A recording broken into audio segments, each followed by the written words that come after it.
Bring down the power. The power of love, I say, is the greatest power. Stop hell and damnation. Bring down the power. Love to heal. Hi, everybody. My name is Aletha Dale McCullough. I live in Honolulu, Hawaii. I'm originally from Trinidad and Tobago, and I am an educator. I'm a poet. I would say a performance artist. I'm also working on my PhD in sustainability education, and I teach at the college as well. Um, and my activity is going to be it's going to be a mixture of things. The main thing that I'm doing is I am creating a shrine to honor a young lady that was killed about 2 weeks ago in Trinidad. She was murdered.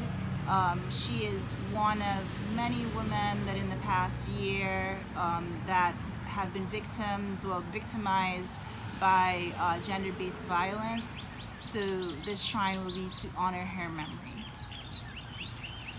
The title of the presentation is Awakening to My Art Practice, a Shrine for Andrea Bharatt, honoring women affected by gender-based violence in Trinidad and Tobago.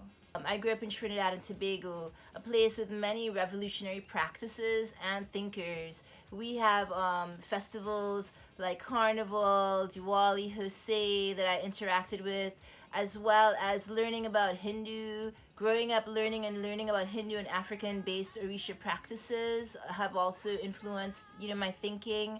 I also come from a place where decolonial thought is a matter of fact.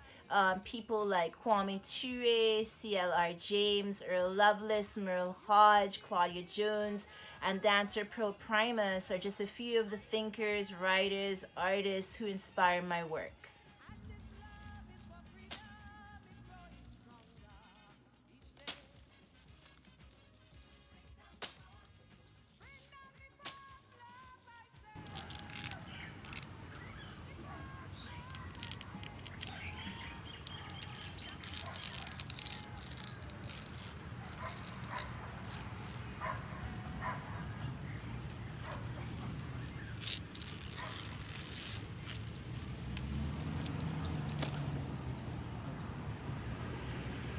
Is I felt that it was important to create something symbolic that would be a protective, something protective. So I decided to make a coquillage broom, and this is a broom made out of the leaves of the coconut tree. And this is something that we all grew up making when we were kids. Anytime we went to go visit relatives in the country, we'd be making this. So we know how to do this. But the coquillage broom also has, not only is it a good sweeping broom, but it's also good for sweeping energy. Like you would find, these brooms being used in temples, in temples that are like Orisha temples or Kali temples, Hindu temples. Usually the broom will be wrapped with a red cloth.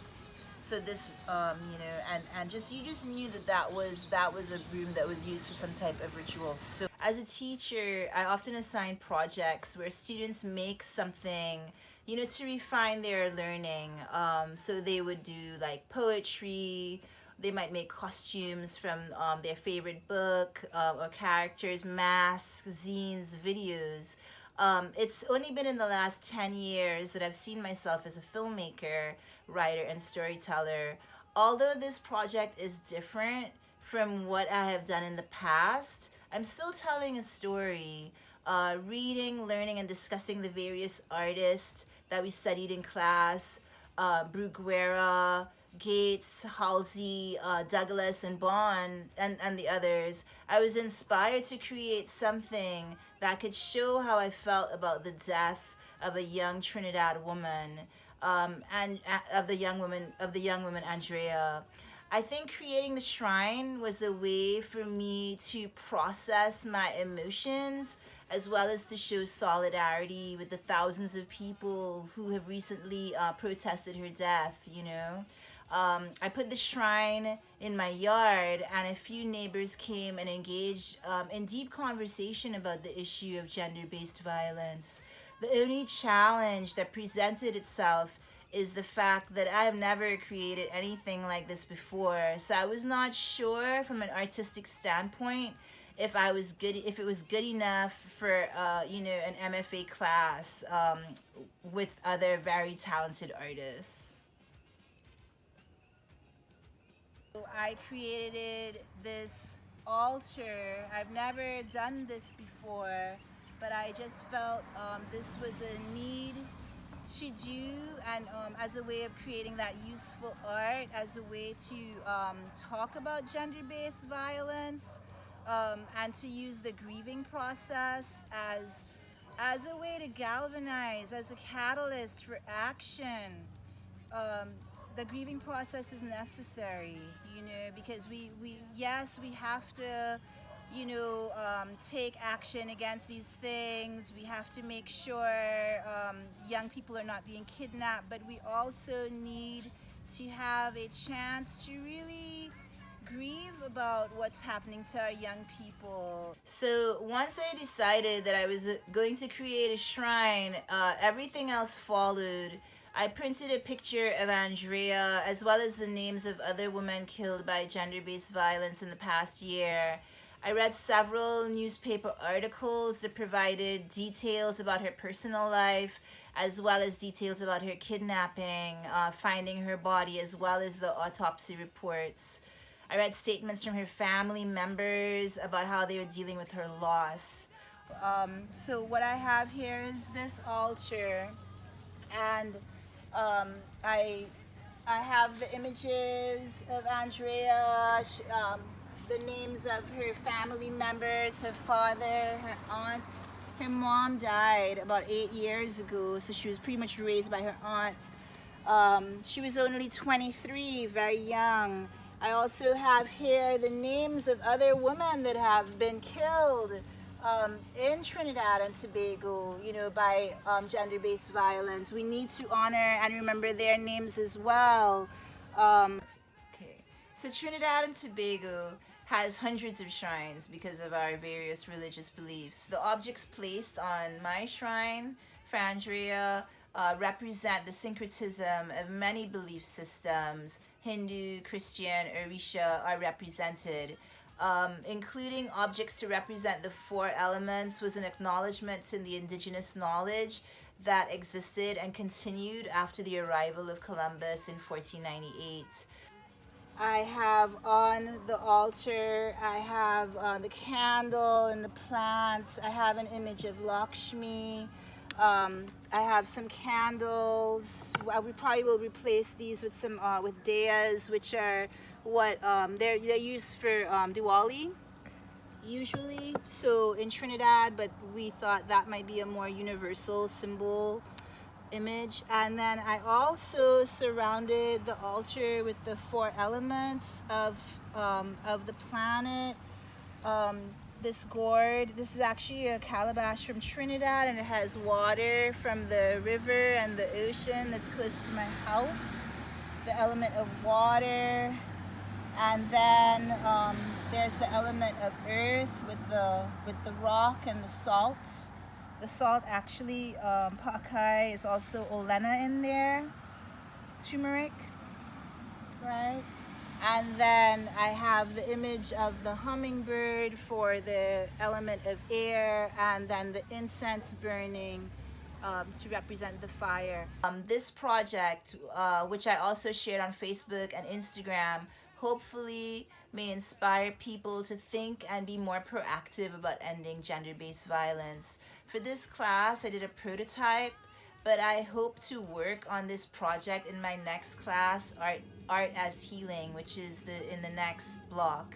I did not write any poetry or essay for this altar, but that could be a further addition, and maybe if I was to do this in the next class, that would be something that I would add. I would also like to do more research and discover more information about gender-based violence in Trinidad and Tobago. I also wanted to include my baby doll from Carnival 2020, I played Mass last year with Tracy Ann Sankar, and our Mass was all about honoring the living and the dead, people who had been victimized by gender-based violence. So, um, these dolls that were handmade by Tracy and her family are. I wanted to include her in this presentation and in my talk. So I hope this was something that you enjoyed looking at and maybe learned something from. So in a way, I see this piece as a breakthrough for me in thinking and seeing myself as a socially engaged being who uses art as a way of sharing information related to social and environmental justice. I think my biggest takeaway was understanding that I could create useful art that could be used to generate empathy, thought, compassion, love, and solidarity. The shrine was like a conduit for emotions, grief, and ultimately action. I would like to expand upon this shrine for Andrea in some way or create more shrines for women killed by gender based violence. However, at the same time, I did not want to make the shrine to be about my grief. Or it could have been viewed in any, or to have it be viewed in any way as gimmicky or as a novelty. We have the broom that I made in the beginning, which was to clear the space, and to be a symbol, of cleansing, right? So this is not something I've done before. I know I have a lot to learn, um, but I just wanted to make something that reflected what I had learned in our class this semester. The best part of sharing the shrine was my cousin Hazel.